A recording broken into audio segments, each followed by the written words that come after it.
퇴근길 라이브 시작합니다. 어제 삼성의 잃어버린 10년 제작했던 KBS의 서영민 기자의 삼성의 위기, 어떤 부분이 위기인가, 또 어떤 부분에서 기회를 찾을 것인가 이야기 저희가 심도 높게 들어봤는데, 오늘은 최고의 반도체 애널리스트 중에 한 분이시죠. 유진투자증권 리서치센터의 이승우 센터장과 함께 반도체 시장 살펴보겠습니다. 어서 오십시오. 네, 안녕하세요. 공교롭게 어제 삼성 이야기에서 그 이야기도 좀 많이 여쭤보고, 뭐 당연히 엔비디아나 반도체 시장 여쭤볼 게 많습니다.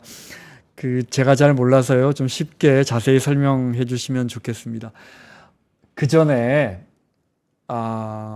삼성의 잃어버린 10년이라는 다큐멘터리 혹시 보셨어요? 제가 거기 출연을 했었습니다. 아이고, 저도 어제 그 방송 준비하면서 봤었는데, 네. 어떤 부분은 동의하시고 어떤 부분은 조금 이견이 있으시고 그러실 것 같아요. 가장 동의하시는 부분은 어떤 거예요? 이런 부분이 삼성의 위기다. 이제 뭐 성장이 정체됐다는 네. 부분이죠. 그래서 제가 이제 기억하기로는 네. 제가 일부 데이터도 제공을 하고 그랬습니다만, 네. 2012년에 삼성전자가 200조 매출액을 넘었었거든요. 네. 2012년도에. 그리고 그 이듬해 이제 2013년에 그거를 기념하는, 뭐 꼭 기념은 아니지만 어쨌든 그 삼성 비전 2020이라는 행사를 개최를 했었어요. 네. 신라호텔. 2020년에 우리 이렇게 되겠다. 네. 그래서 이제 주요 경영진들이 다 오시고 글로벌 투자자들, 뭐 애널리스트들 다 모아서 행사를 했었고, 네. 그때 제 기억으로 이제 삼성의 2020년도 매출액 목표가 얼마였냐면 4천억 달러였어요. 4천억 달러. 500조. 뭐 지금 환율로 보면 이제 500조 넘는 거고, 네. 당시 환율로는 한 440조 뭐 네. 이 정도가 됐었던 거니까 2012년도 200조 넘었으니까 2배 이상으로 네. 키우겠다라는 거였는데, 실제로 2020년도에 이제 코로나 때잖아요. 그때 삼성전자가 매출액이 얼마냐? 236조였습니다. 네. 그러니까 이제 성장을 못한 거죠, 사실은. 그리고 달러 기준으로 보면은 오히려 뭐 거의 정체 국면이 있었던 것이고, 연 한 1% 조금 넘게 성장했더라고요. 뭐 네. 그렇죠. 예, 그 정도 됐을 겁니다.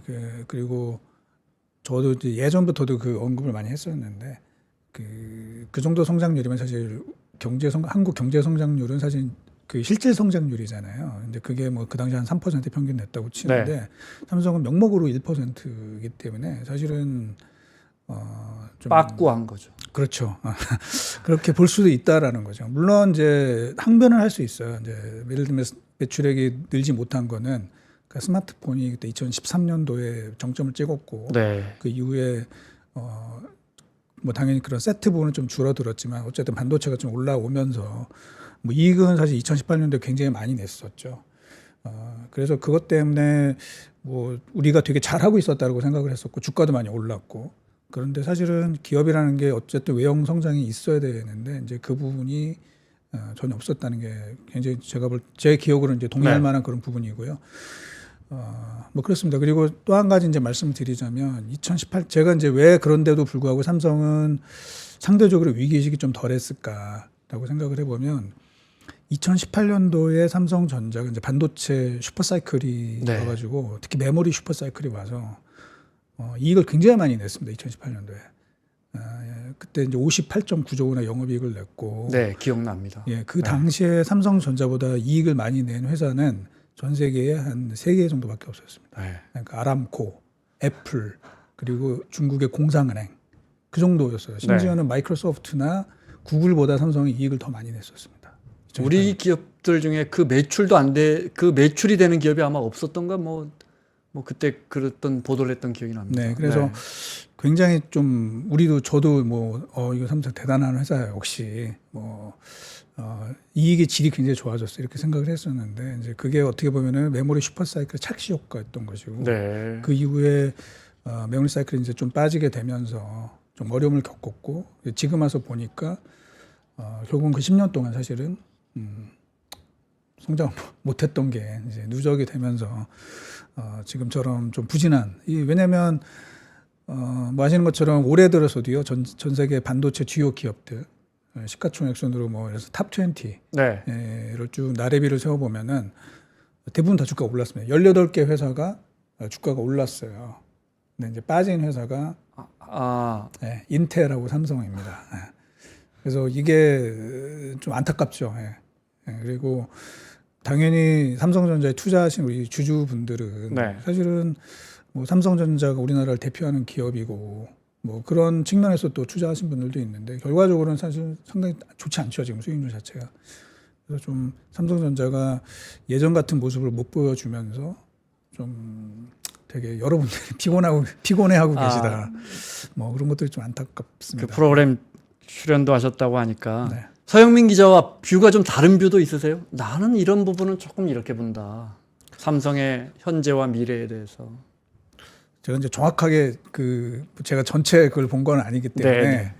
본인이 인터뷰를 하셨는데 끝까지 안 보셨군요. 아니 프로그램 봤는데 네. 그 정확하게 전체가 다 네, 기억이 네. 안 나기 때문에 네. 뭐 잘 모르겠는데 대부분은 그 서영민 기자랑 저랑 얘기를 많이 네. 했었고 네. 뭐 상당히 뭐 비슷한 의견이 많았었던 것 같습니다. 예. 네. 원인을 어떤 사람은 지정학적 이유, 어떤 사람은 리더십, 뭐 어떤 사람은 인력 유출, 뭐 한 가지 이유만은 아니겠죠. 네, 네. 센터님이 주목하시는 부분은 어떤 게 있어요? 지금 뭐 말씀하신 분들이 다 해당이 되는데 네. 제가 이제 최근에 그 삼성 과거에 이제 고위 임원들을 하시고 이제 퇴임하신 네.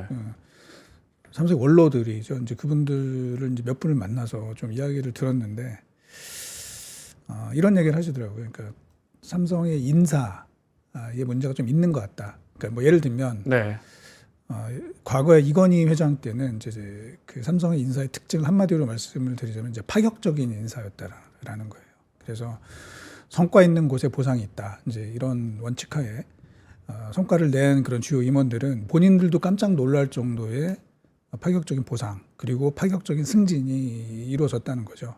근데 이제 최근 들어서 이제 삼성의 그런 흐름들을 보면은 좀 약간의 이제 뭐라 그럴까요? 연공서열 비슷한 이런 네. 느낌 또는 현재 주요 경영진들과 이제 좀 그런 관계 뭐 이런 것들이 좀 더 예전보다는 훨씬 더 무게 있게 좀 작용을 한다 이렇게 네. 되면서 사실은 그렇게 그러니까 주류가 좀 있다라는 거죠. 주류가 아닌 분들이 좀 이탈하는 이제 이런 경향들이 좀 많아진 거 아니냐 이제 이런 네. 우려를 하시는 분들이 있어요. 그래서 그게 뭐 전체 다는 아니겠지만 실제로 뭐 삼성전자의 뭐 엔지니어들이나 또는 뭐 세일즈 쪽에 뭐 유능하신 분들도 회사를 많이 옮기신 케이스도 있고 그렇게 되다 보니까 옛날처럼 그 내가 삼성매너로서 꼭 성공을 해야 되겠다 이제 이런 네. 부분들이 좀 많이 약해진 것이 있다 그렇게 좀 하나 볼 수 있다. 자, 삼성의 조직 문화를 꼬집는 단어 중에 최근에 들은 건 삼무원이다. 삼성의 공무원을 합친 조어 같은데, 네. 네, 뭐 꼬집는 말이니까요. 네. 네. 그러면 기회는 어떻게 찾아야 합니까? 앞으로 삼성의 미래는 뭘로? 예를 들어 앞서 스마트폰 이야기하셨는데 전 세계 사람들이 스마트폰은 갈수록 조금 사죠. 아무래도 이미 다 샀죠. 그렇죠. 예. 성장을 거의 못 하고 있는 상황이고 네. 실제로 최근 2년 동안 그러니까 한 2016년도가 사실은 스마트폰 판매 대수가 제일 정점이었고요. 네. 그 이후에 계속 줄기 시작을 했고 코로나 때 잠깐 늘었다가 네. 2022, 23년 연속으로 또 좋지 않은 상황이었고요. 이제 올해 들어서는 그래도 조금 나아지지 않겠느냐라는 정도가 있고 흔히 말하는 요즘에 많이 얘기하는 이제 온디바이스 AI로 AI 폰이 나오게 되면 네. 조금 교체 수요가 있지 않을까. 이제 이것 때문에 사실은 애플이 다시 시가총액 1위를 지금 탈환하는 일이 좀 벌어지고 있는 거죠. 그래서 크게 성장은 안 할 것이고 대신에 그런 AI 컨셉에 맞는 네. 그런 폰들에 따라서 일부 교체 수요는 올해는 좀 발생하지 않을까. 네, 올해 내년에 걸쳐서 발생하지 않을까 이렇게 보고 있습니다. 애플이 뭐 챗 GPT 뭐 모델 뭐죠? 그거 붙인다고 해서 또 뭐. 근데 사실은 말씀하신 것처럼 휴대폰 쓰는 유저 입장에서는 네, 저는 이게 한 두세 대 전 건데 네. 뭐 큰 차이가 액정만 없죠. 깨지지 않으면 네, 누가 이거 새 울트라 무슨 모델 샀다 해도 별로 부러울 게 없어요. 네. 네. 그러니 새 시장이 이렇게 넓어지지는 않을 것 같고 네. 그 삼성은 스마트폰도 뭐 크게 기대할 건 없는 것 같고 지금도 보니까 뭐 좀 비싸고 좀 높은 모델은 다 애플이 더 많이 팔고 있고요. 스마트폰 빼고 그럼 여전히 남은 시장은 메모리입니까? 뭐 그렇기도 하고 사실은 스마트폰도 제가 좀 뭐 말씀을 더 보태자면 삼성 스마트폰의 이제 최전성기는 2013년이었죠. 2013, 10년 전이었습니다. 네. 그때 애플의 매출액 대비해서 삼성의 그 모바일 사업부의 매출액이 애플 대비해서 약 77% 정도를 차지했어요. 애플의 네. 전체 매출액에서 네. 대비해서. 작년에는 이게 몇 퍼센트가 됐을까요? 애플 매출액 대비해서 삼성 모바일 사업부, 그러니까 모바일과 네트워크를 합친 사업부인데 22%를 줄었습니다. 네. 네. 예전에 IM 사업부라고 그렇죠. 그랬죠. 네. 이제 요새는 이름이 확 바뀌어가지고 줄었네요. 아. 네, 그렇죠. 예. 그러니까 어쨌든 스마트폰이 성장을 못해도 애플은 성장을 했다라는 거고요. 예. 근데 이제 삼성은 사실은 매출액이 별로 늘지 않았다. 물론 이제 최근 들어서 조금 늘기는 했습니다만 늘지 애플은 못했다는 더 팔았어요. 아이폰을. 덮한 것도 있고 그다음에 시장이 줄어드는데요. 예, 그리고 이제 ASP를 높이고 또 네. 거기에 서비스가 붙었다는 거죠. 아. 서비스 매출액이 계속 늘어나면서 네. 어쨌든 회사 볼륨이 계속 커지는 그런 상황이 됐던 거죠. 메모리 부분 뭐 삼성은 이제 뭐 파운드리 이야기도 나오고 어디서 미래에 좀 기회를 잡아야 할까요? 당장이야 뭐 HBM 빨리 엔비디아 납품하고 이런 것들이 이제 뭐 발등에 떨어진 불이고 네.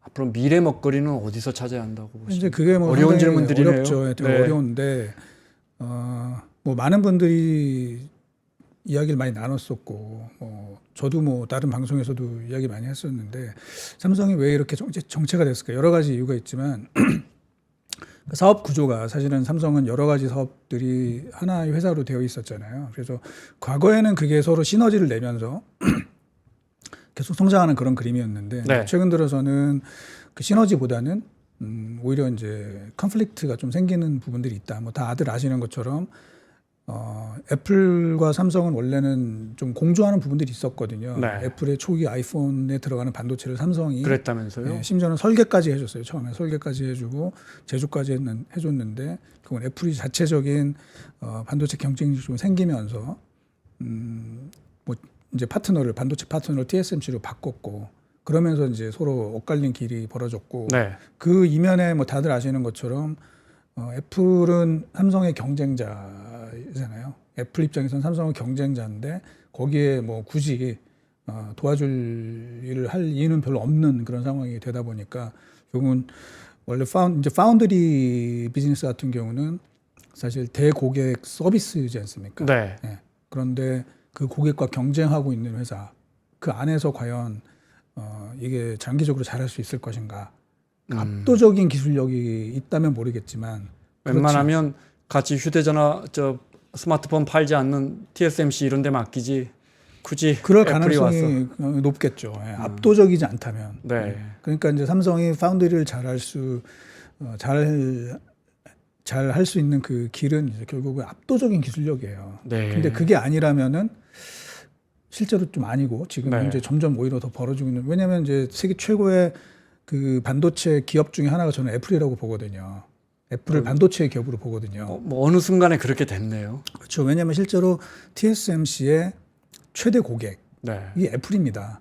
근데 TSMC는 반도체를 만들어주는 회사잖아요. 네. 그러면 사실 애플을 반도체 회사로 봐야죠. 그러네요. 네. 그리고 참. 그러면 이제 애플에 들어가는 반도체가 전 세계에서 가장 뛰어난 기술이 거기에 집약된 거지 않습니까? 그래서 3나노 같은 경우도 지금 TSMC에서 네, 거의 네. 전량 지금 하고 있는 건데 그럼 세계 최고의 반도체 회사를 고객으로 갖고 있지 못하면 이게 이제 계속 벌어질 수밖에 없다라는 거죠. 후발주자들도 아무래도 1등 업체가 쓰는 공장 가서 제품 의뢰할 가능성이 높고. 예, 하여튼 그렇게 되다 보니까 네. 이제 이게 삼성이 최고의 기술력을 갖는다라고 보기가 쉽지가 않은 거죠, 사실은. 물론 계속 발표는 하지만 네. 뭐 3나노 GA에도 발표하고 이제 뭐 2나노, 1나노 이제 기술까지도 발표는 하고 있지만 어떤 고객을 우리가 잡느냐가 이제 되게 중요한 건데 그런 측면에서는 조금 지금까지 결과는 조금 불만족스러운 네. 결과가 있었고 그러면 어떻게 할 거냐는 거죠. 이 문제를 어떻게 할 거냐. 그래서 사실은 이제 뭐 많은 분들이 구체적인 뭐 그 방안은 없지만 파운드리는 결국은 떼어내서 별도의 회사를 만들어야 되지 않냐. 뭐 이런 얘기들을 하고 있는 거죠. 그럼 무슨 장점이 있습니까? 애플이 와서 이건 딴 회사니까 여긴 좀 맡겨도 되겠다 그러진 않을 거 아닙니까? 그러니까 사실은 떼어내는 정도가 아니라 네. 어떻게 보면은 그 떼어내는 회사에서 이제 삼성 색깔을 많이 빼야 되는 거 아니냐 그런 얘기까지 이제 저희들은 나온다. 하고 있습니다. 예. 네. 훈훈한 이야기도 하나 더 해주십시오. 어떤 가능성은 이제 삼성이 여전히 이대로 저물지는 않을 것이다. 그러니까 제가 이제 삼성에 계신 분들 많이 만나잖아요. 네. 근데 개인적으로 만나면 정말 그 개인적인 그 능력들이나 굉장히 우수하신 분들이 많아요, 역시. 그러지 않겠습니까? 네, 굉장히 뛰어나시고 네. 그렇습니다. 그래서 사실은 이제 방향이만 제대로 좀 우리가 다시 선회를 하게 된다면 뭐 그 저력은 저는 충분히 있다라고 보고 있어요. 근데 삼성이라는 게 워낙 큰 조직이기 때문에 당연히 그 방향을 돌리는데 뭐 금방 되지는 않겠죠. 금방 네. 되지는 않겠지만 다시 방향을 딱 잡으면 그 저력은 저는 충분히 있다고 보고 있고 뭐 개인적인 능력들은 제가 뭐 저도 외국 회사 분들도 많이 만나보고 하는데 뭐 삼성이 뭐 아주 뛰어납니다. 삼성에 계신 분들이 네. 뭐 잘 되지 않을까? 장기 조금만 시간만 주어진다면 뭐 그런 기대를 하고 있습니다. 애플하고 시가총액이 지금 한 5배, 10배 차이 납니까? 많이 벌어졌죠? 7배 7배요? 네. 자, 이승호 센터장 오셨으니까 반도체 이야기 본격적으로 나누겠습니다. 금리와 물가가 이 매크로 변수가 반도체 주가에 상당한 영향을 미친다고요? 그렇죠. 예, 굉장히 중요한 네. 영향을 미치고 있고요. 특히 최근 들어서 더 좀 심해지고 있는 것 같은데요. 제가 여기 그림을 하나 보시면 네, 미국 상표를 하나 필라델피아 반도체 지수하고 그다음에 CPI 네. 이 그래프 제가 전에 보고서에도 썼던 것인데 보면은 제가 음영으로 칠한 부분이 있어요. 노란색으로 색깔을 칠한 부분이 그 필라델피아 반도체 지수가 네. 이제 하락세를 겪었던 때인데 그때 딱 보면은 정확하게 CPI가 올라갔을 때입니다. CPI가 올라가면서 이제 금리가 튈 때 정확하게 여기에 상관관계. 네. 그렇게 좀 돼 있었고 작년에 이제 8, 9, 10월 달에 그랬었고요. 올해도 지금 이제 그 이후에 많이 올라갔다가 그 두 번째 그 노란색 음영을 보시면 또 조정을 상당히 많이 받았죠. 상승폭의 한 40% 이상을 조정을 받았습니다. 올해 네. 4월 달에 걸쳐서 그때도 보시면은 이제 CPI가 좀 올라가는 이런 그림이 나왔습니다. 그리고 5월에 발표된 이제 4월 CPI가 조금 내려가면서 네. 다시 좀 랠리가 나왔고 엊그제 발표된 5월 CPI가 또 나오면서 또 내려갔죠. 내려가면서 이제 한 번 더 랠리가 이렇게 나오는 상황이고요. 그럴 수밖에 없는 이유는 요 다음 그림이 하나 있는데요. 네. 제가 AI 밸류 체인이라고 적어놨는데 뭐 다들 아시는 겁니다. AI 이 밸류 체인의 제일 그 오른쪽에 있는 게 이제 AI를 적용하는 기업들이겠죠, 주로. 뭐 여러 분야의 기업들이 있습니다. 제약회사, 바이오 회사들도 있고, 네. 금융회사, 뭐 테크, 자동차 이런 회사들이 있는데 거기에 이제 AI 솔루션을 제공하는 여러 업체들이 있겠죠. 그 각 섹터마다의 독특한 솔루션을 제공하는 네. 여러 업체들이 있고 또 공통의 솔루션을 제공하는 뭐 IBM이나 세일즈포스, 오라클 이런 회사들이 있을 겁니다. 그리고 그거에 이제 기반이 되는 플랫폼과 알고리즘을 전체적으로 제공하는 흔히 말하는 이제 빅테크들이 그 뒤에 있고요. 그리고 이 빅테크들한테 이제 서버를 공급하는 그죠? 뭐 데리나 휴렛패커드, 그다음에 슈퍼마이크로, 레노버 네. 이런 회사들이 있습니다. 그리고 이제 마지막 때는 당연히 반도체가 있는 거죠. 그래서 이 반도체가 되기 위해서는 결국은 여러 기업들이 돈을 많이 벌어야 되는 거잖아요. 앞단에서 네. AI가 됐든 또는 뭐 반도체를 그 투자를 해서 이제 돈을 버는 그런 기업들이 나와야 되는데 이게 이제 금리가 올라가는 상황이 되면 사실은 기업들은 원가 부담이 높아지게 되니까 당연히 이제 장기적으로 투자가 위축을 받을 수밖에 없다라고 이제 시장은 생각할 거라는 거죠. 그래서 지금 당장은 뭐 좀 계속 투자가 이루어지고 있는 상황이긴 하지만 네.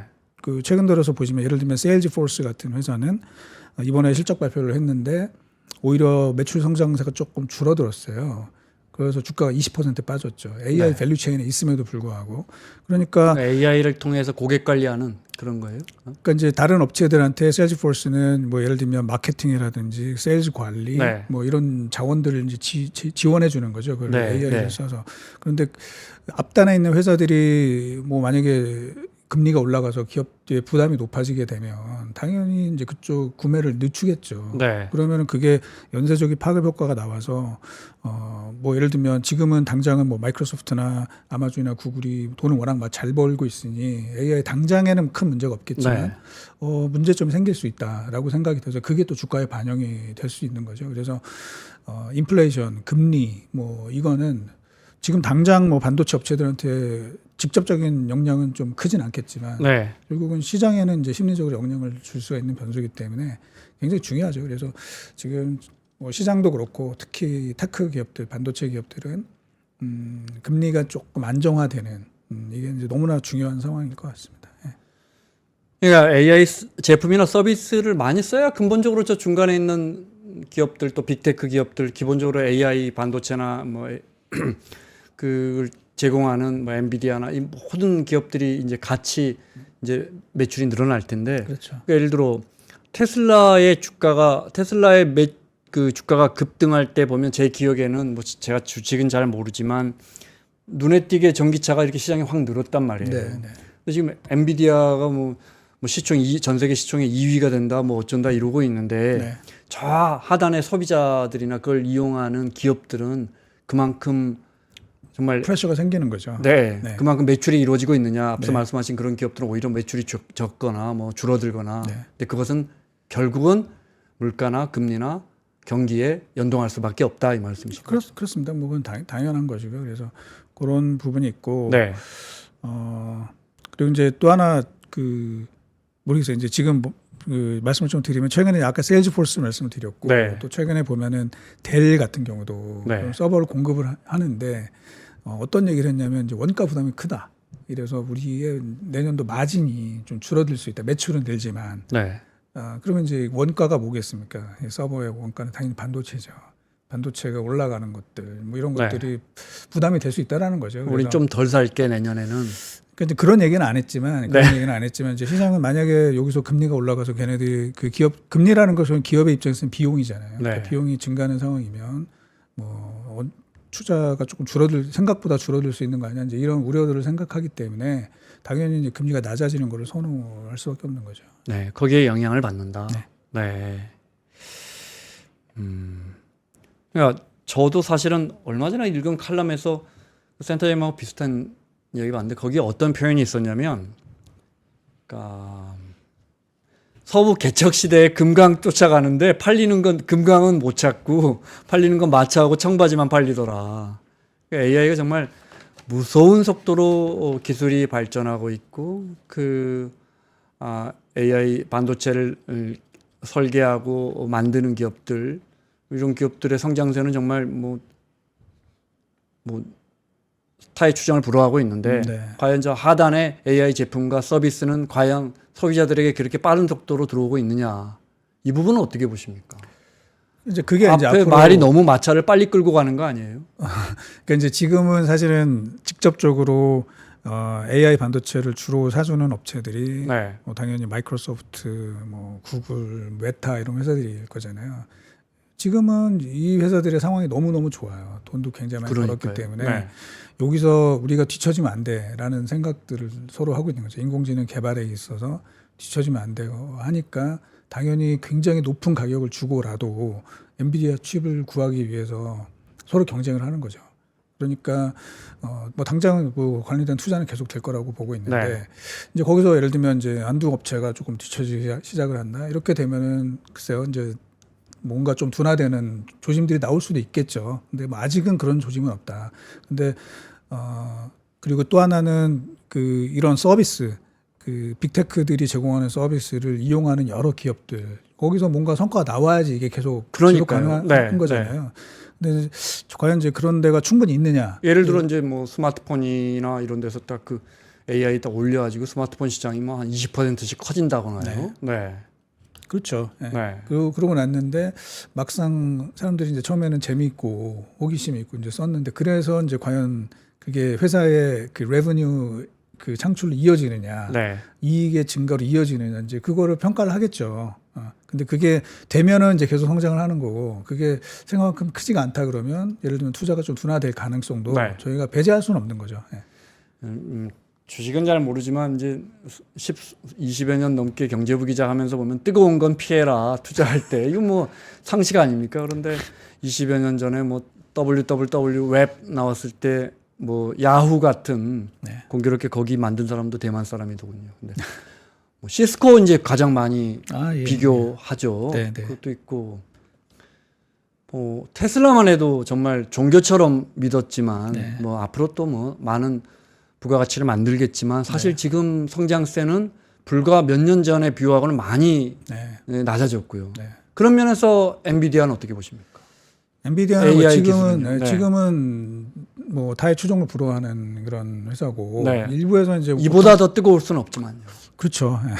그게 사실인데 왜 그러냐 그러면 기술이 압도적이에요. 기술이 압도적이고 그래서 그 기술이 결국 실적으로 나타나고 있습니다. 네. 엔비디아의 작년도 회사의 매출액이 600억 달러 정도 됐고 영업이익은 한 370억 달러. 그러니까 마진율, 영업이익률 한 60%좀 네. 넘는 수준이었는데 올해는 저희가 볼 때 매출액 한 2배 정도 커서 1,200억 달러, 영업이익은 한 830억 달러 정도를 보고 있어요. 그리고 물론 이제 상황은 뭐 저희가 내년도 예측한다고 믿진 않으시겠지만 이제 컨센서스나 제가 보고 있는 그 숫자는 내년도의 매출액은 한 1,700억 달러 정도가 될 것 같고 올해가 1,200억 달러니까. 네. 그래도 성장세는 그러니까 그거는 당연히 둔화될 수밖에 둔화되네요. 없죠. 네. 당연히 뭐 둔화될 무시무시하게 수밖에 없는데 매출이 늘고 있지만 당연히 둔화될 수밖에 없고 영업이익으로 보면은 제가 볼 때는 1,100억에서 1,200억 달러 정도가 나올 것 같아요. 근데 이제 지금 시가총액이 3.2조 달러니까 네. 뭐 내년도 저희 뭐 예상치를 본다면 뭐 이제 영업이익이랑 뭐 수익은 좀 다르긴 하겠습니다만 뭐 30배가 안 되는 수준이다. 네. 이렇게 보면은 저 과연 이제 버블이라고 할 수 있겠느냐?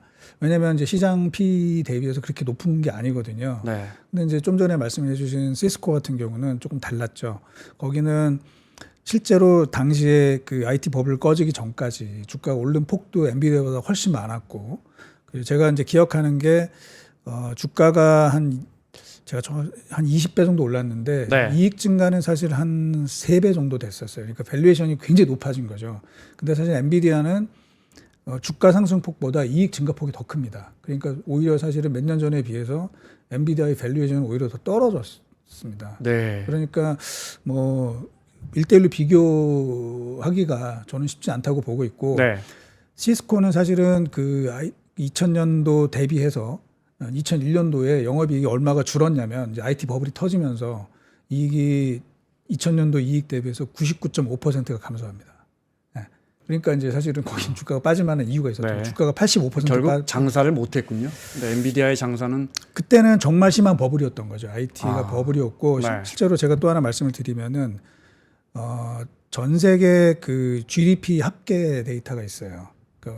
뭐 이쪽에서 쓰는 용어는 GWP라고 하는데 그거 대비해서 반도체 매출액을 한번 비교를 해보자는 거죠. 전 세계 경제 규모 대비해서 반도체 매출액을 보면은 지금 작년에가 0.5%예요. 전 세계 GDP 합계 대비해서 반도체 매출액이. 네. 근데 2000년도에 그게 0.6%를 찍었고 그게 지금까지 최고 기록입니다. 그러니까 그때가 너무 좋았던 거죠. 이제 네. 반도체 매출도 좋았고 실제로 주가도 훨씬 더 많이 올랐었고 그러다가 버블이 터지면서 이제 지금 이 지경이 났는데 인공지능은 글쎄요. 이제 뭐 우리 몇 가지 예를 들어주셨는데 그렇게 버블이 터질 것 같지는 않다라는 거죠. 최소한 네. 당분간은 네. 조금 더 이어질 수 있어서 저는 이제 엔비디아의 주가가 비싸냐 그렇지는 않아 보인다라는 게 이제 제 생각이고 다만 주가가 이제 너무 많이 올랐잖아요. 올랐기 때문에 뭐 제 주변에 이제 엔비디아 주식을 들고 계신 분들한테는 조금 이제 그만 벌어도 되는 거 아니냐 이제 이런 말씀을 제가 좀 합니다. 네. 그런 상황이고요. 다만 이제 걱정하시는 부분들이 있는 건 알아요. 이제 뭐냐면 엔비디아의 그 GP 마진이라고 그러죠. 매출 총 이익률이 네. 대략 얼마냐면 80% 정도 되는데 79.5%거든요. 그러면 예를 들면 이 회사가 매출액이 100이 났다 그러면 사실 매출 원가는 20밖에 안 된다는 거잖아요. 그렇죠? 네. 그러면 예를 들면 그 매출액 또는 제품 가격이 100이라 그러면 이제 원가가 20이란 얘기인데 제품 가격이 반이 된다고 생각을 해보자는 거죠. 그러면 50이 됐다. 근데 네. 원가는 20이다. 그러면 그래도 여전히 매출 총익률은 60%라는 거죠. 대단하군요. 네. 네. 그러니까 사실은 그것도 충분히 많은 마진인데 그죠? 근데 지금은 아까 말씀드린 것처럼 서로 이 흔히 말하는 이제 AI 투자에 대한 레이스가 시작이 되면서 네.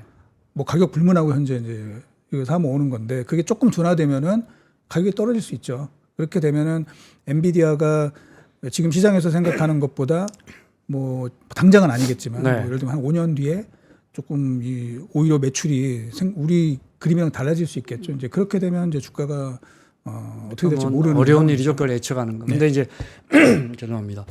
3년 후에 5년 후에 제가 볼 때 미국 사람하고 유럽 사람들은 여전히 아이폰 쓰고 맥북 쓸 것 같아요. 네. 근데 그때는 AI 산업이 정말 지금 같은 성장세를 유지할 것이냐. 그때도 빅테크 회사들이 엔비디아, 뭐 AMD보다는 뭐 AMD가 어떤 부분은 기술력이 좋다면서요. 근데 그때도 엔비디아 거를 계속해서 쓸 것이냐. 그런 불확실성은 애플보다 훨씬 높은 거 그렇습니다. 아닌가. 그렇습니다. 예. 네. 그래서 이제 뭐 많은 테크 기업들이 사실 지금 AI 산업이 성장을 하고 있는데 돈은 엔비디아가 다 벌어가는 상황인 것이고. 네. 그래서 TSMC도 엔비디아랑 협력을 하면서도 불만이 많다는 거죠. 우리가 그 많은 장비를 사서 투자를 하는데 네. 돈은 엔비디아가 다 벌어간다. 그럼 우리한테 더 많은 이 파운드리 서비스 비용을 지불을 해라. 네. 뭐 이런 식의 이제 얘기가 나오기 시작을 하고 있는 거고. 뭐 뉴스 보면 사이가 엄청 좋아 보이던데.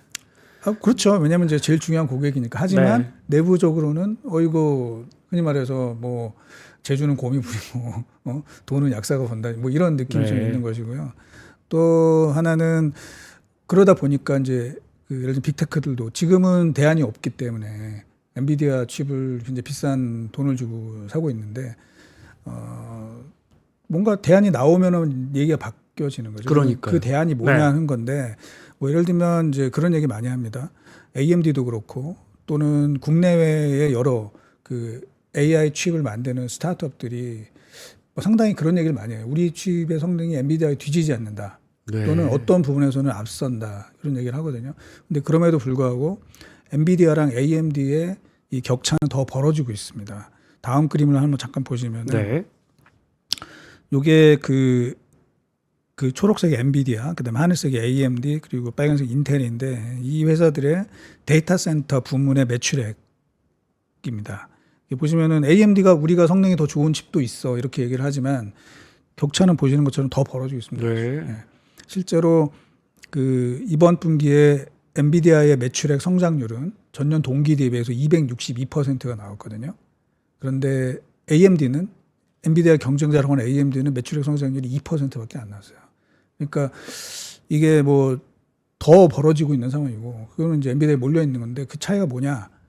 그러니까 개별 칩의 성능은 큰 차이가 안 날 수 있고 어떤 거는 또 AMD가 우수한 부분도 있어요.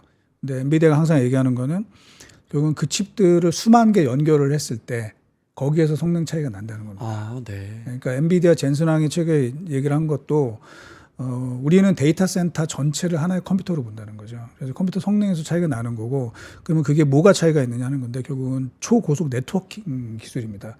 그래서 GPU랑 GPU를 서로 연결하는 NVLink라는 기술이 이제 엔비디아에 있고 그다음에 그 NVLink를 여러 개를 묶어서 이걸 클러스터화해서 이제 또 연결하는 네. NV스위치라는 기술이 있는데 그럼 다른 회사들은 그게 없냐? 있긴 있어요.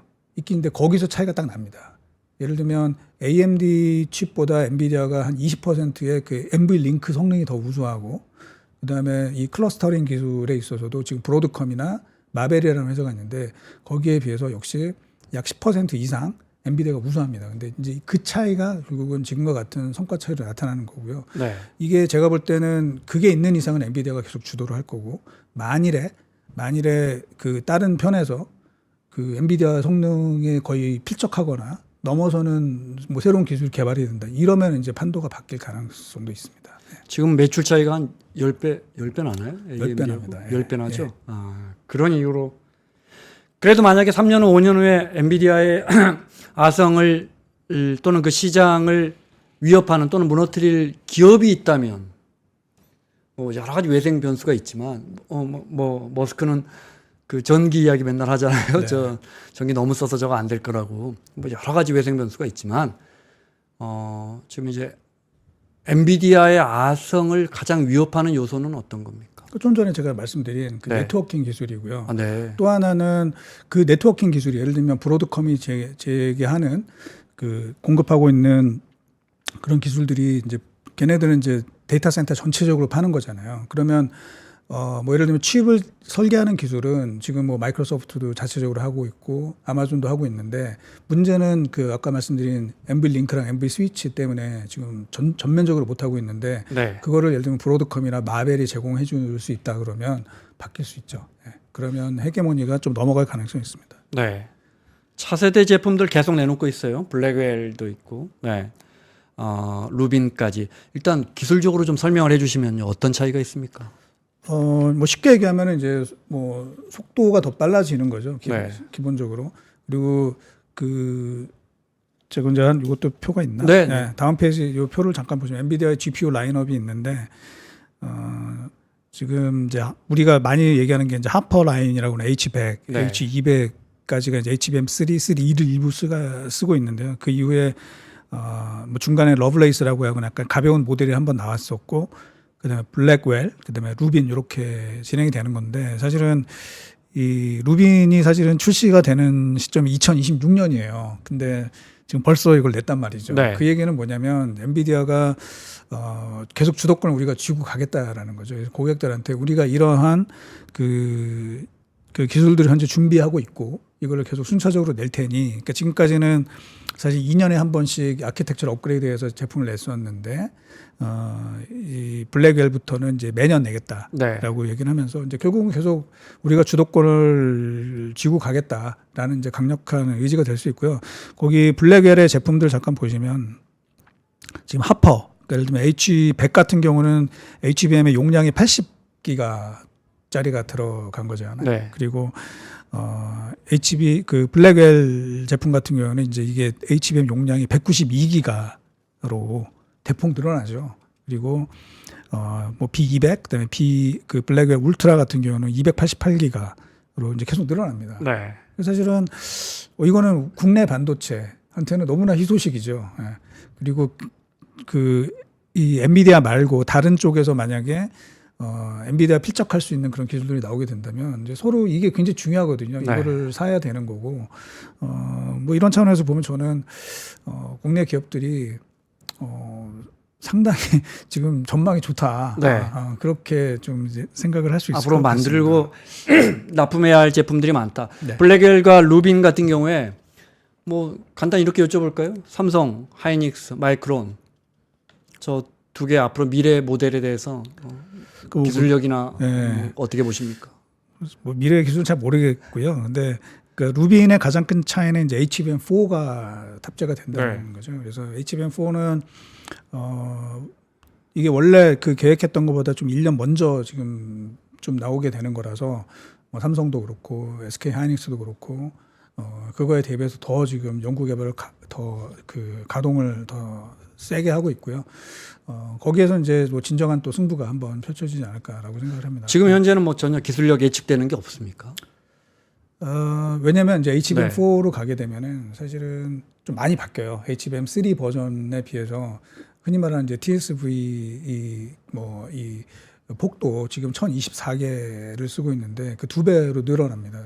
늘어나게 되고 또 하나는 이제 12단, 16단까지 이제 올라가게 됐을 때 과연 그 높이 규격에 맞게 네. 이걸 네. 넣을 수 있느냐. 그러면은 이 본딩을 어떻게 해야 되느냐. 이제 그런 이슈도 있어요. 물론 그거에 대해서 논란들은 있는데 이제 뭐 아직 제품이 나온 것들이 없고 물론요. 네, 그래서 예측하기가 좀 어렵습니다. 근데 그때 뭐 예를 들면 삼성은 약간 하이브리드 본딩이라고 하는 그거를 조금 선호하는 것 같고요. 왜냐하면 이게 높이 같은 높이 안에다가 이 웨이퍼를 더 많이 넣어야 되면 사실 더 얇게 해야 되기 때문에 그 웨이퍼를 또 얇게 하면 문제가 되는 게 흔히 말하는 이제 워피지라 그래가지고 웨이퍼가 이렇게 휘어지는 현상이 좀 생기거든요.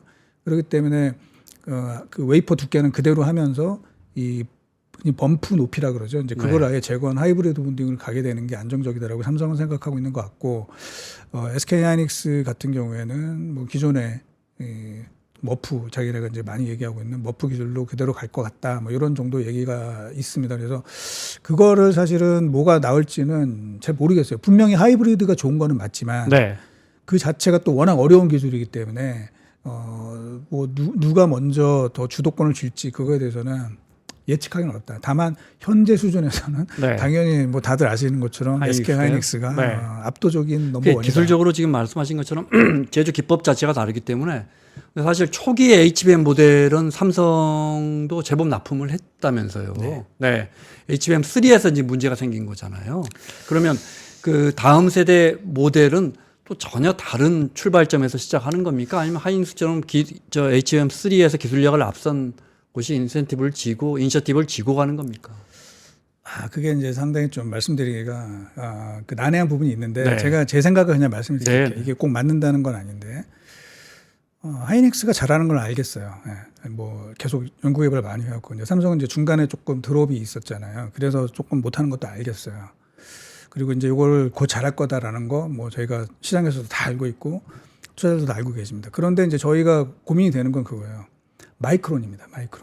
마이크론은 사실 HBM 제대로 안 했었거든요. 네. 그리고 뒤늦게 시작을 했단 말이에요. 그런데 엔비디아에 납품을 시작을 했단 말이죠. 이건 뭐냐는 거죠. 그러면 이게 그 흔히 말하는 이 본딩 작업, 이 후공정 작업이 그렇게 어려운 것이냐? 약간 퀘스천을 갖고 있는 거예요. 처음에는 이제 시장에서 뭐라고 생각을 했었냐면 하이닉스가 개발한 그 MR 머프 본딩 기술 이게 굉장히 획기적인 거야. 그렇기 때문에 이거를 하이닉스가 쓰고 있고 그걸 안 쓰게 되면 되게 어려울 거라고 생각을 했었어요. 근데 마이크론은 TC NCF 방식을 쓰고 있거든요. 네. 그런데 통과를 했단 말이죠. 근데 삼성은 삼성도 TC NCF를 쓰고 있잖아요. 그런데 왜 퀄을 못 받지? 물론 이제 그 내부의 사정은 제가 자세히 모르지만 그러면은 이제 그 다음 생각해야 될 건 뭐냐면은 그러면은 이거는 MR 머프냐 TC NCF의 문제가 아니라 삼성 칩 자체의 문제가 있는 거 아닐까? 예를 들면 삼성의 그 뭐 사실 이제 그런 얘기도 좀 그 전부터도 있었는데 삼성 DDR5로 넘어가게 되면서 삼성의 칩 퀄리티가 예전 같지 않다. 네. 뭐 그런 이야기들이 있었던 거죠. 그래서 만약에 그게 문제라면 이제 제가 좀 전에 뭐 그 하이브리드 본딩이냐 뭐 기존의 TC 본딩이냐 이제 그거 가지고 얘기를 했었는데 그게 변수가 아닐 수도 있다. 네. 삼성이 여기서 정말 제대로 잘하려면은 그 원래 칩 있지 않습니까? 그걸 몇 단으로 쌓는 건데 쌓는 게 중요한 게 아니라 그 칩 퀄리티 자체가 좋아야 되는 거 아니야? 그렇게 의심을 하는 분들도 꽤 있다. 네, 무슨 말씀인지 네. 정확히 알았습니다. 네. 그러니까 이제 정말 삼성이 잘하기 위해서는 네. 기본적인 이 원래 칩 자체가 예전과 같은 경쟁력. 예를 들면 칩의 경쟁력이라는 게 결국은 속도와 발열이거든요. 그 자체의 전력 소모. 거기에 뭔가 문제가 있는 거 아닐까라고 의심이 좀 된다. 그리고 그게 해결이 되면 이제 결국은 뭐 삼성이 또 잘하지 않을까 그런 생각을 합니다. 지금 이제 삼성전자 주식을 홀딩하고 계시는 분들은 단기적으로는 당연히 TSMC로부터의 합격 소식 단기적으로는 좀 그게 호재가 되지 않을까. 또 어떤 분들은 장기적으로는 삼성의 그 소식이 하반기에 주춤하고 있는 올해 우리 증시를 선진국 증시처럼 끌고 갈 것이다. 대만이나 미국처럼 그게 하이닉스가 끌고 가는 게 아니고 결국 큰형님이 나서줘서 그 시험에 성공 합격하면 그 소식이 이제 견인차가 돼서 끌고 갈 것이다. 제가 이런 분석도 이런 주장도 들어봤는데 네. 단기적으로 그걸 기다리시는 분들 입장에서는 뭐 쉽게 말해서 그게 조금은 올라갈 거 아니야. 그 합격 소식이. 네. 그건 어떻게 보세요? 그렇게 된다고 저도 보고 있습니다. 그래서 네. 근데 다만 이제 언젠간 올 거 아니에요, 그 소식이. 그럼요. 뭐 되고 있고 젠소랑도 여러 번 얘기를 했잖아요. 네. 그래서 이제 사실 뭐 된 거죠. 된 건데 그래도 삼성이라면 좀 빨리 나오지 않을까 이런 생각을 했었는데 왜냐하면 이제 삼성이 그동안에 공식적으로 말씀을 주시는 거는 상반기 전에 뭔가 뭐 의미 있는 결과가 나올 수 있다. 그래서 하반기부터는 뭐 조금 잘 될 거야 뭐 이런 얘기를 했었는데 그래도 조금 더 빨리 나왔으면은 더 시장이 좀 좋았을 텐데 뭐 아직은 이제 조금 미정인 상황이고 뭐 저는 근데 뭐 될 거는 의심하지 않고 있고요. 네. 그리고 그게 나오게 되면은 이제 결국은 지금 우리 말씀하신 것처럼 주가도 좀 올라가고 또 삼성전자가 주가 올라가게 되면 당연히 그 관련된 소부장 서플라이 체인들도 좀 힘을 받을 것이고 그러면서 이제 우리 증시도 조금 분위기가 좋아지는 쪽으로 흘러갈 수 있다 이렇게 보고 있습니다. 앞서 이제 애플이 반도체 저 삼성한테 만들 때 이제 휴대전화, 이제 스마트폰의 경쟁자라고 하셨는데 파운드리 분야에서는 또 파운드리 분야의 최대 경쟁자한테 삼성이 테스트를 받아야 되는 상황이잖아요. 그럼 예. TSMC 이 테스트를 하고 있는 TSMC의 속마음은 어때요? 삼성을 원래는 좀 불편해했죠, 사실은. 네. 굉장히 불편해하는 상황이죠.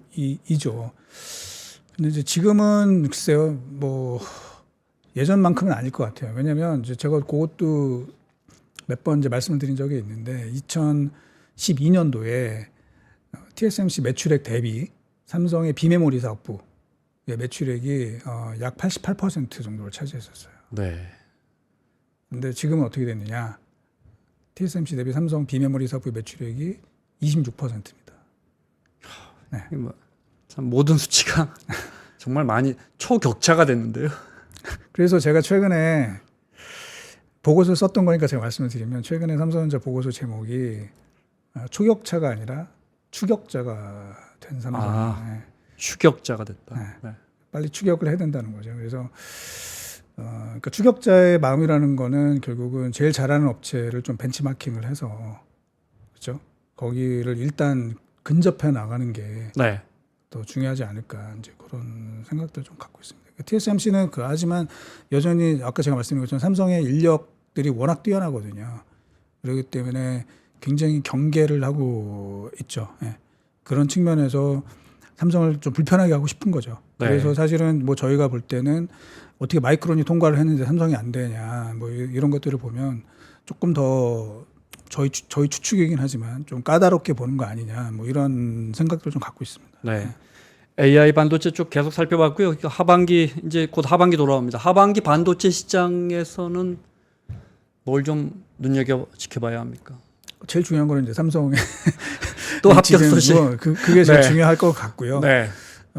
그리고 그에 따라서 이제 또 하나 중요한 거는 이제 온디바이스 AI가 과연 이제 꿈틀 될 수 있느냐. 그리고 애플이 시가총 1위로 회복했다는 것 자체, 그리고 최근에 퀄컴이 실적 발표하고 나서 주가가 많이 올랐거든요. 네. 결국은 그만큼 그동안 성장 정체에 있었던 모바일 분야에서 어떤 변화가 나타나느냐. 그리고 또 하나는 또 하나 이제 반도체의 중요한 축인 PC죠. PC도 최근에 보면은 뭔가 좀 분위기는 좋아진 것 같아요. 제가 쭉 스펙들을 보고 있는데 그 DRAM 탑재량이 일단 작년에 비해서 많이 높아졌더라고요. 그래서 그런 측면을 감안하면 적당한 수요가 나오게 되면 제가 볼 때는 뭐 HBM도 HBM이지만 기존의 모바일 DRAM이나 또는 PC용 DRAM 네. 이쪽에서도 수요가 뭐 상당히 괜찮을 것 같다.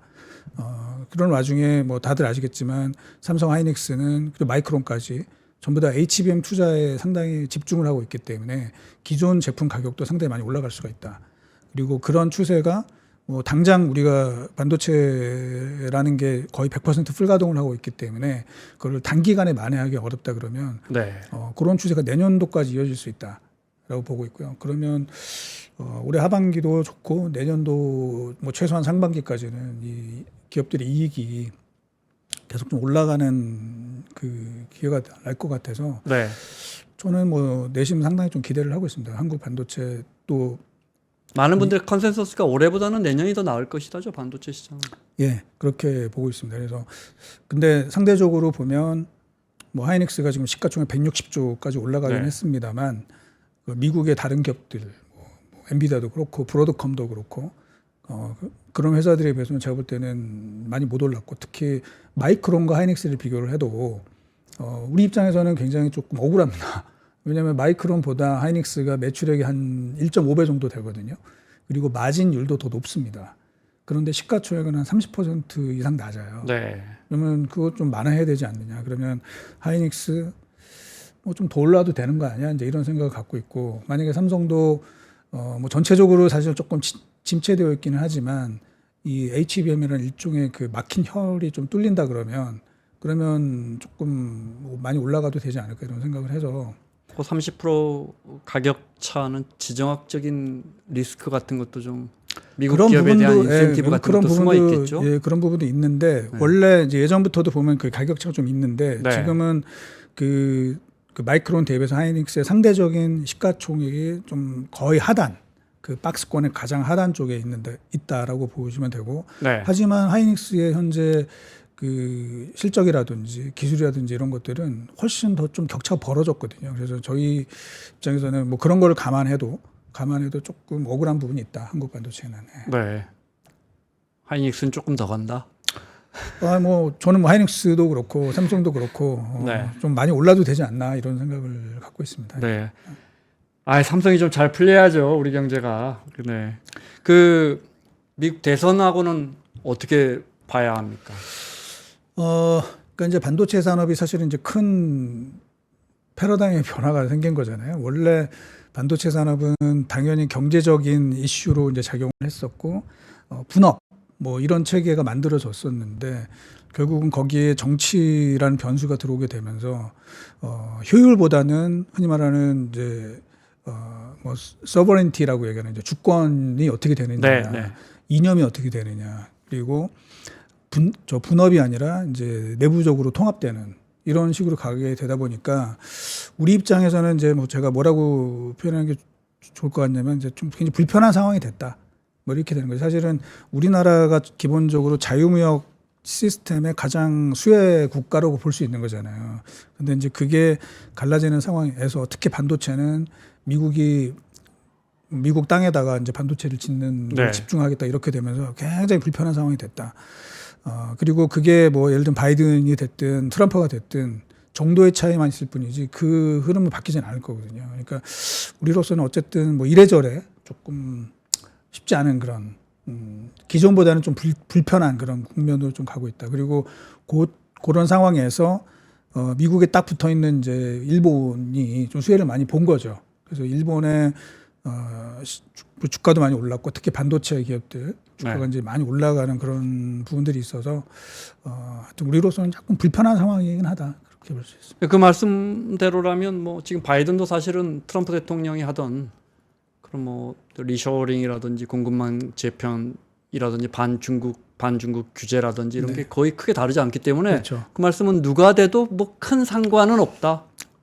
예, 그렇습니다. 예. 근데 네. 과거에 비해서는 좀 불편하다. 뭐 그 정도로 정리를 할 수 있을 것 같습니다. 예. 우리 지정학적 이야기 나왔으니까요. 네. 뭐 중국은 어떻게 보시는 거예요? 중국이요. 네. 그러니까 우리보다 중국 더 코너에 몰린 거죠. 코너에 몰렸죠. 반도체 예. 부분에서는. 네. 그렇습니다. 그래서 뭐 중국이 그래도 뭐 잘한다. 뭐 하웨이가 뭐 7나노를 했네. 뭐 SMIC가 EUV 없이 뭐 했네. 뭐 이런 이야기들이 계속 들리기는 하는데 그게 이제 과연 어느 정도를 했는지에 대해서는 저는 좀 의심을 많이 하고 있고요. 제가 이제 하나 보는 지표가 있어요. 이게 뭐냐면은 그 탑 500라는 그 네. 사이트가 있습니다. 거기가 네. 이제 뭐 하는 거냐면 전 세계에 있는 그 최상의 슈퍼컴퓨터들의 성능을 1등부터 5등까지 이렇게 순서를 매기고 그걸 각 나라별로 전부 집계를 해서 네. 그 각 나라의 컴퓨팅 능력, 전산 능력인 거죠. 이제 그거를 순위를 매깁니다. 그런데 이게 원래 미국이 당연히 1등이겠죠. 근데 2017년도에 중국이 미국을 이겼습니다. 2017년도에 더 많은 기업이 들어가 있어. 더 많은 슈퍼컴퓨터가 거기 들어가 있어. 네, 그러니까 1, 2등 전 세계 1, 2등이 중국 슈퍼컴퓨터였고 국가 전체적인 컴퓨터 능력도 컴퓨팅 능력도 미국 대비 중국이 30% 우위에 있었어요. 사상 초유의 일인 거죠. 네. 그리고 사실은 그때 2017년 그때부터 이제 미국이 이거를 그냥 둬서는 안 되겠다라고 생각을 하면서 중국 반도체를 이제 때리기 시작을 한 거죠. 네. 뭐 무역 제재부터 시작을 했지만 화웨이 때린 것도 그 무렵인 것 그렇습니다. 같네요. 네. 다 그때입니다. 그리고 그때부터 이제 미국이 슈퍼컴퓨터에 아주 본격적으로 투자를 하게 되고 왜냐하면 이제 슈퍼컴퓨팅이라는 게 전 세계에 있는 굉장히 많은 정보들 그리고 어떻게 보면 지금 AI 이거에 이제 기본 원천이 되는 것들이거든요. 네. 그래서 그 2018년부터 미국이 다시 재역전을 했고 그래서 이제 지금 몇 년이 또 지났잖아요. 그 2017년도 대비해서 2024년 한 7년이 지났습니다. 7년이 지난 현 시점에서의 차이가 몇 배가 났을까요? 중국이 100, 그러니까 미국이 100이라면 네. 중국은 이제 10입니다. 10. 10배 차이가 났습니다. 10배. 7년 정도 됐는데. 네, 7년 사이에 중국이 미국보다 30% 우위에 있었는데 지금 10분의 1로 떨어졌습니다. 그러니까 미국이 압도적인 차이로 그 전 세계 평균이 한 8배 정도 올랐거든요. 전 세계 평균이. 우리나라도 그 기간 동안 한 15배 정도 늘었어요. 네. 그런데 중국은 거의 제자리고 뭐 약간 늘긴 했습니다. 제자리고 미국은 굉장히 많이 올라갔던 거죠. 그래서 지금은 사실 이제 컴퓨팅 파워에서도 미국이 1등이고 그다음에 일본, 유럽, 중국 이렇게 내려가 있어요. 우리도 좀 순위가 올라갔고요, 우리나라도. 네. 그러면은 뭔가 문제가 있다라는 거죠, 사실은. 중국은 그런 측면에서 과거에 비해서는 이 컴퓨팅, IT 이런 분야에서 지금 약간 상대적으로는 퇴보한 상황인 겁니다. 물론 일부에서는 아까 말씀드린 것처럼 뭐 EUV 없이 칩을 만드네 뭐 이런 얘기들을 하고 있는데 네. 뭐 저는 뭐 중국 경제 데이터도 우리 잘 못 믿잖아요, 사실.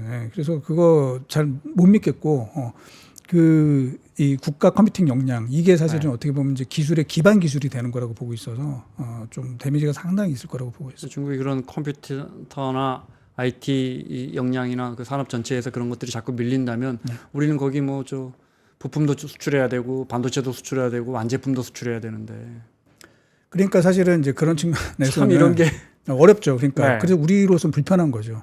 우리는 전 세계 무역이 효율적으로 흘러가고 네. 거기에 차별 없이 수출하는 그게 이제 우리한테 가장 바람직한 건데 점점 이 장벽이 세워지고 이렇게 되면서 좀 불편한. 하지만 이제 중국 대신에 뭐 다른 쪽이 커지게 되면 이제 그쪽에 저희가 좀 의존도가 높아지는 그런 상황이 되겠죠. 안타까운 거는 중국은 이제 우리랑 굉장히 가까이 있는 나라고 또 연결된 부분이 많기 때문에 뭐 미국이 느끼는 것보다는 훨씬 좀 편치 않다. 네. 그 정도로 볼 수 있을 것 같습니다. 시간이 1분밖에 안 남았는데 오늘 저 센터님 나오셨으니까 한미 반도체를 포함한 소부장 주가에 대한 뷰도 좀 간단하게. 네. 뭐 일부에서 이제 뭐 많이 오른 종목들이 있는 건 사실이에요. 하지만 반도체 관련해 가지고는 뭐 미국이나 중국, 한국뿐만 아니라 전 세계 이제 모든 나라들이 반도체 투자에 지금 힘을 싣겠다고 하는 거잖아요. 유럽도 그 동안에 뭐 반도체는 아시아에서는 해라 이랬다가 이제 자기네 중심으로 가고 있기 때문에 네. 당연히 투자가 늘 거고 그럼 관련된 뭐 기술력이 있는 핵심 소부장 업체들은 뭐 저는 뭐 일부 좀 많이 오른 측면이 있기는 하지만 뭐 계속 좋은 흐름이 이어지지 않을까 이렇게 기대를 하고 있습니다. 알겠습니다. 자, 태연길 라이브 마칠 시간입니다. 저는 다음 주 이 시간에 돌아오겠습니다. 지금까지 유진투자증권의 이승호 센터장과 함께했습니다. 센터장님 고맙습니다. 네. 박근영, 이선영, 사경인, 염승환 투자 마스터들의 세심한 케어로 건강한 투자 습관을 만드세요. 3프로 멤버십 3프로 앱에서 확인하세요.